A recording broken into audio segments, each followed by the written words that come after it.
Good morning, everyone. I am Sai Kiran from Department of Cardiology, Srijitra Institute. I'm presenting a study on speckle tracking echocardiography in post-operative AOLCA patients. So coming to background, persistent ventricular dysfunction was commonly reported post-operatively in AOLCA patients, which was attributed to chronic hypoperfusion of the myocardium.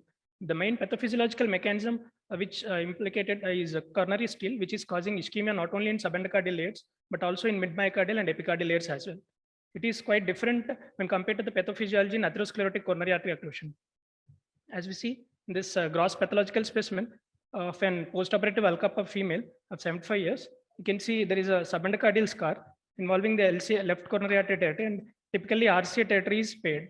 And we see the histological specimen on the right side. You can see the involvement of scar in endocardium, subendocardium, and mid-myocardium and epicardial layers as well. These varying degrees of fibrosis of LV myocardium is not only reported by histopathological studies, but also reported in MRI-based studies. And ventricular strain abnormalities, which also reported in these repeat subsets, which is often attributed to the chronic hypoperfusion of the myocardium. And there are no studies so far which are assessing the presence of these strain abnormalities and the predictors of these strain abnormalities in these subsets. So we aim to look at the myocardial function by means of speckle tracking echocardiography, and also to find any correlation between these abnormal strain and clinical outcomes, and also to look for the predictors of these strain abnormalities, and to study any effect of these strain abnormalities on the age of repair, particularly in patients with good LV function. So we hypothesize that strain abnormalities do exist post-operatively in AOLCA patients, despite the normalization of ejection fraction. And early age of repair might reduce these strain abnormalities on follow-up. So we have we have screened around 123 patients from a period of 2006 to 2001. All peri and preoperative and postoperative details were extracted from electronic medical records. And we have excluded the patient who had a significant other associated heart disease, which can color the strain. In total number, we have recruited around 59 patients, and detailed history, prospectively, we collected detailed history, clinical examination, and 2D echo findings. And speckle tracking echocardiography was done by single operator in blinded fashion in a Philips machine using QLab software. So coming to results, median age of our presentation, our study cohort is 5 months, and median time duration from the diagnosis to surgery is 12 hours.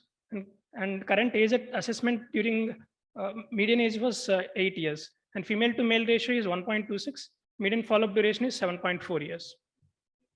So coming to primary outcomes, mean global longitudinal strain of left ventricle is minus 18% with a standard deviation of 5, which is lesser than the age-related normal cutoffs of 20. And other strain parameters like circumferential strain is 25, mean value, and mean right coronary artery territorial strain is 18.5, and mean left coronary artery territorial strain is 17.3. Territorial strains were lesser when compared to the normal strain values. And coming to secondary outcomes, we had two patients of heart failure hospitalization post-operatively, and one patient hospitalized with ventricular tachycardia. One underwent a coronary angiogram for assessment of patency of the coronaries, and one patient underwent mitral valve replacement post-operatively at 20 years of life. One patient has developed moderate to severe mitral stenosis post-mitral valve repair at the index procedure. We compared the predictors, we analyzed the predictors of these strain abnormalities, and we have found that longer the translocation distance and coronary arising from the non-facing sinus, ejection fraction at follow-up, and longer the inotropic duration and composite secondary outcomes were associated with predicting these strain abnormalities. So then we proceeded with analysis of, we correlated the ejection fraction with abnormal strain, and we have found almost 83% of the patients in our cohort have good LV function at our assessment time. Among that, 40% of the patients have abnormal GLS despite the normal LV function. So we analyzed the effect of age at repair and the prediction of these strain abnormalities. We have excluded the patients who had more than moderate MR so that it can decrease the bias in assessment of the GLS. By means, we got 39 patients, and we have plotted an ROC curve for the estimation of age cutoff using the age at repair as continuous variable and normalization of strain as categorical variable. Basing on that ROC curve, we got area under curve of 82% with good sensitivity and specificity, and the ROC cutoff of 7.8 months. Basing on this cutoff, we have divided into early and late repair groups, and we analyzed. As we can see, almost 19% of the patients in early repair group had abnormal strain, abnormal GLS values. Whereas in late repair group, you can see 67% of the patients had abnormal strain. So the probability of normalization of strain is almost 80% if we do surgery prior to 7.8 months. And the odds of better outcome, normalization will be 11 times higher when we subject the patient to early repair. So this is a representative series of strain imaging, which was done in a patient who underwent surgery at 4 months of life. You can see preoperatively patient has got severely reduced strain of 5% and globally involved segments with EF of severe LV dysfunction. And at first visit, that first month of follow-up, as you can see, strain has improved to 9% with a mild improvement inferior right coronary artery territory. And at 4 months of follow-up, at this point of time, patient LV function ejection fraction was normalized to 55, but still strain abnormalities persist when compared to the age-related cutoff. Her strain at this point is 17% with a mild involvement inferior and anterior territories as well. At 1 year of follow-up with good LV function, her strain has improved to normal of 20% with a mild strain abnormality showing in anterior and anterolateral segments. So these are again representative images from two different patients who was operated, who are at 2 years of follow-up. We can see this is the early repair group. This patient underwent surgery at 4 months of life with a normalized strain at 2 years, 23%, with a minimal involvement of anterior septal segment. Whereas this patient underwent surgery at 1.5 years of life, where you can see there is extensive strain in segments involvement here, and GLS value is minus 16%. So in comparison of different strain parameters, the GLS value, which is significantly different in between two groups, and rest of the parameters of strain are not significantly different in both groups, like circumferential strain and territorial strain.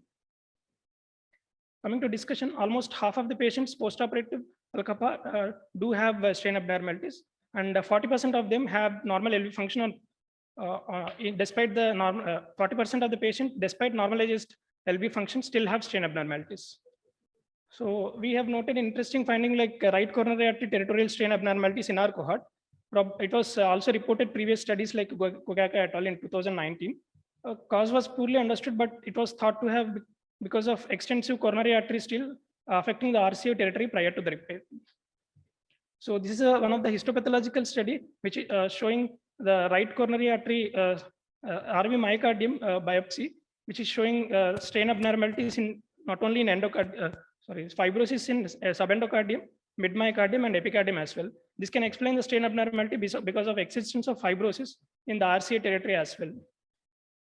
So these are the representative images of 3 different patients for showing the RCA strain abnormality, RCA territorial strain abnormalities. As we can see, it is varying from minimal involvement in segments of infroseptal, inferior, and here it can see extensive involvement in inferior and infralateral segments.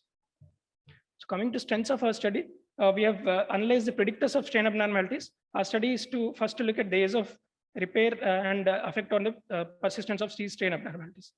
And the limitations being we didn't use any age and sex matched controls. We have used meta-analysis data related to vendor and age specific cutoffs.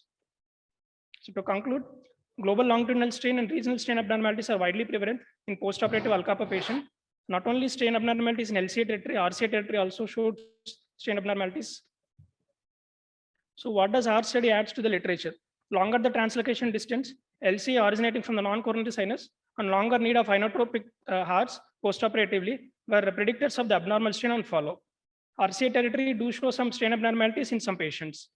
Earlier the repair, lessen the chances of these strain abnormalities on follow. Thank you.